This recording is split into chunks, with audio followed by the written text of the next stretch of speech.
हर खबर पर होगी आपकी पकड़। डाउनलोड कीजिए एबीपी लाइव ऐप। चलिए, दिल्ली से सटे गुरुग्राम का नाम बदले हुए 4 साल हो गए, लेकिन गुड़गांव से गुरुग्राम होने पर भी इस शहर की तकदीर नहीं बदली। कल हुई बारिश ने देश के इस चमकते हुए शहर के ड्रेनेज सिस्टम की पोल खोल कर रखी। ये इसलिए भी शर्मसार कर देने वाला है क्योंकि साइबर सिटी के तौर पर गुरुग्राम का पूरी दुनिया में नाम है। सिर्फ नाम बदल देने से अगर किसी शहर की सूरत बदल जाती तो दिल्ली से सटे हरियाणा के शहर गुरुग्राम के ये हाल न होते। बुधवार की बारिश से गुरुग्राम में इतना पानी भरा कि पता ही नहीं चल रहा था कि सड़क कहाँ है।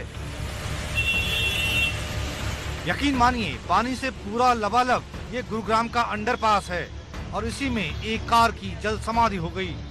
कार इस कदर डूबी कि उसकी सिर्फ छत ही नजर आ रही थी। ये गुरुग्राम के गोल्फ रोड की तस्वीरें हैं। पानी से भरे इस अंडरपास में बाद में पाइप डाले गए, तब जाकर फायर ब्रिगेड की गाड़ियों से इस पानी को बाहर की ओर पंप किया गया। अंडरपास में अगर कार डूबी तो गुरुग्राम में कई जगह बीच सड़क पर दूसरी गाड़ियां फंसी रहीं। बाद में क्रेन के जरिए फंसी हुई गाड़ियों को निकाला गया। ये सब बुधवार को गुरुग्राम की सड़कों पर हुआ। वो गुरुग्राम जिसे कोई साइबर सिटी कहता है, कोई मिलेनियम सिटी कहता है और कोई सैटेलाइट सिटी कहता है। कई बड़ी आईटी कंपनियों के बड़े बड़े ऑफिस होने की वजह से गुरुग्राम की दुनिया में पहचान है, लेकिन कल की बारिश ने इस हाईटेक सिटी के ड्रेनेज सिस्टम की पोल खोल दी।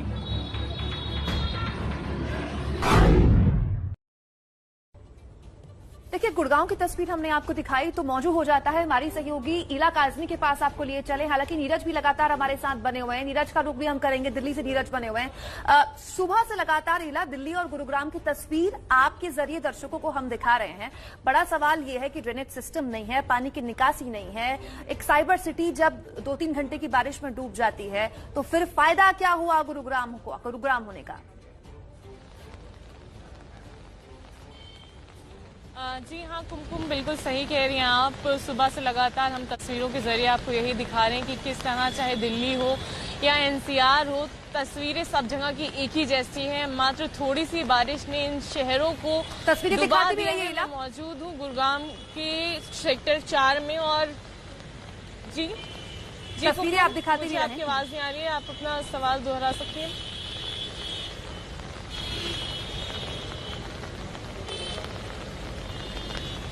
तस्वीरें दिखाती भी रही है इला, आपने आप बोलती भी रही है, अपने पीछे तस्वीरें भी दिखाती रहे ताकि दर्शकों को पता चले कि किस रूट से नहीं जाना है। जी कुमकुम, मैं माफी चाहूंगी, आवाज आपकी नहीं आ रही थी। जी हाँ, मैं मौजूद हूँ सेक्टर 4 में और आपको मैं दिखाती हूँ कि एक तरफ प्रधानमंत्री मोदी आज स्वच्छता अभियान का जो परिणाम है वो बताने वाले हैं और दूसरी तरफ हम लोग लगातार स्वच्छ भारत अभियान की बात करते हैं, लेकिन ये गुड़गांव या दिल्ली जैसे शहरों का हाल आप अपने सामने देख सकते हैं, तस्वीरों में देख सकते हैं कि किस तरह से यहाँ पे चलती हुई सड़कों पर पानी भर चुका है।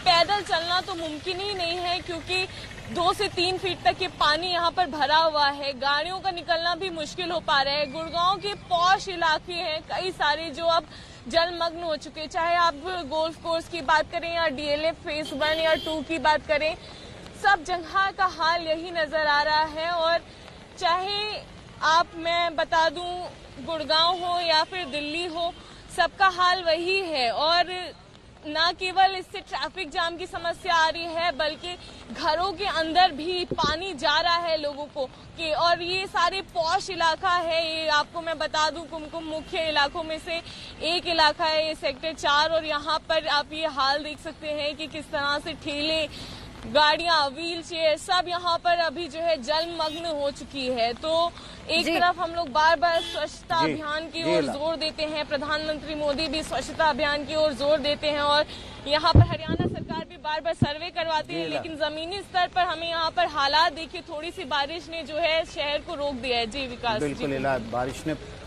बारिश ने रोक दिया है पूरे शहर को। सीधे हम नीरज पांडे के पास चलते हैं। नीरज, एक बड़ा सवाल ये है कि एक अच्छी मुहिम शुरू की गई आज से 6 साल पहले प्रधानमंत्री नरेंद्र मोदी ने। उन्होंने देश को स्वच्छ करने के लिए मुहिम शुरू की, लेकिन सिस्टम किस तरह से उस मुहिम पर पलीता लगाता है, ये इस बात का उदाहरण है कि गुरुग्राम, दिल्ली, पूरा एनसीआर, जहां पर हजारों करोड़ का बजट है नगर निगम का, वो बारिश के समय वो हजारों करोड़ का बजट जो है वो किसी की जेब में जाता है और सड़कें तालाब में बदल जाती हैं। जी बिल्कुल विकास, देखिए प्रधानमंत्री की नीयति और प्रधानमंत्री के काम करने के तरीके पर कोई शक नहीं किया जा सकता, इसमें कोई शक नहीं। प्रधानमंत्री हमेशा अच्छी नीयत से काम करते हैं। यही एक कारण था कि 6 साल पहले जब वो प्रधानमंत्री बने और उसके बाद उन्होंने स्मार्ट सिटी की एक योजना लेकर आए। अमृत योजना के तहत नगर निगमों को करोड़ों रुपए आवंटित किए गए, भेजे गए और कहा गया कि खासकर 3 प्रमुख चीजों पर ध्यान देना है: ट्रांसपोर्टेशन, पानी निकासी, जल संरक्षण और स्वच्छता अभियान। ये 4 प्रमुख कारण थे कि शहरों को अगर व्यवस्थित करना है, स्मार्ट सिटी बनाना है, तो ये 4 प्रमुख चीजें होनी चाहिए और उसका अभियान शुरू भी किया गया 4 साल पहले।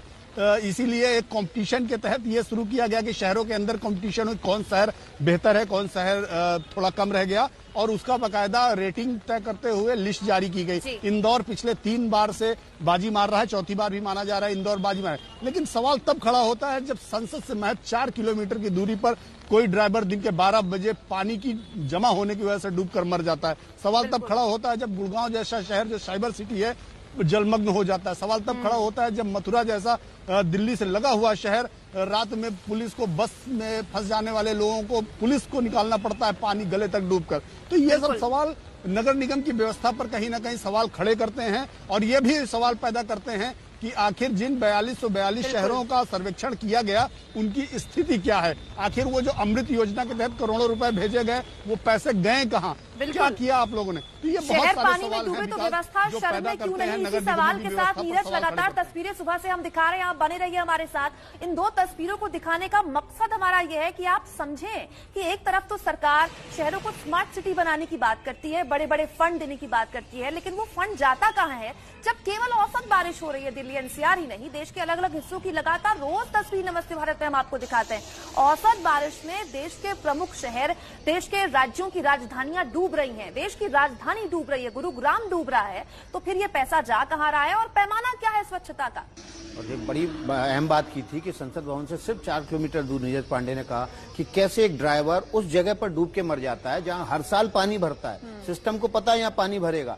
3700 करोड़ का दिल्ली जल बोर्ड का बजट है जिसकी जिम्मेदारी है जल निकासी, सीवेज निकासी की, और 3500 करोड़ का बजट के बावजूद उस पुल के नीचे जहां हर बार पानी भरता है एक व्यक्ति डूब के मर जाता है।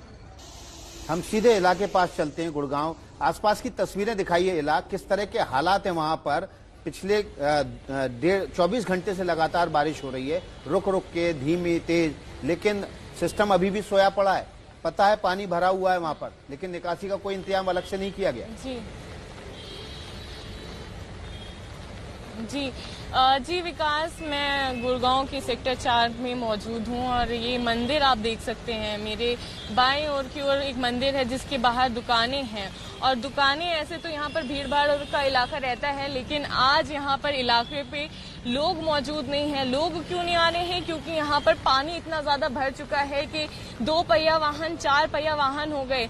यहाँ तक कि पैदल भी लोगों का निकलना मुश्किल हो पा रहा है, नामुमकिन है। यहाँ से अगर पैदल भी जाए तो भी काफी ज्यादा समस्या लोगों को आ रही है। मैं आपको बता दूं कि कई सारे मुख्य इलाके हैं गुड़गांव के, चाहे वो डीएलएफ फेज 1 हो, चापोर हो, 5 हो, या फिर उसके अलावा गोल्फ कोर्स रोड हो, या फिर उसके अलावा होंडा चौक हो। इन सभी जगहों पे काफी ज्यादा पानी भरा हुआ नजर आ रहा है और ये भी मुख्य इलाके हैं। यहाँ पर जो है चहल पहल है और उसके अलावा घर है लोगों के आसपास, तो उनको काफी ज्यादा समस्या हो रही है क्योंकि ये जो रास्ता है पूरा भरा हुआ है। ऐसा नहीं है कि ये जो सड़क है वो कच्ची सड़क है, हम किसी गांव में नहीं खड़े हैं, ये गुड़गांव है।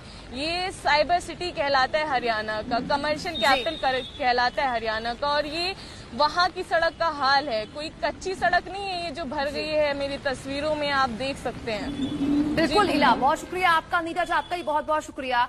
इन 2 तस्वीरों के साथ जो कि हमने स्वच्छता अभियान को लेकर भी सवाल उठाया और आपको आपके शहरों का हाल भी बताया। मकसद हमारा ये है कि सबसे पहले जो बुनियादी जरूरत थी स्मार्ट सिटी की, वो अवैध अतिक्रमण हटाने की थी। जब हमारे शहरों से वो अतिक्रमण नहीं हटा है तो आप कैसे उम्मीद करेंगे कि ड्रेनेज सिस्टम बेहतर हो जाएगा?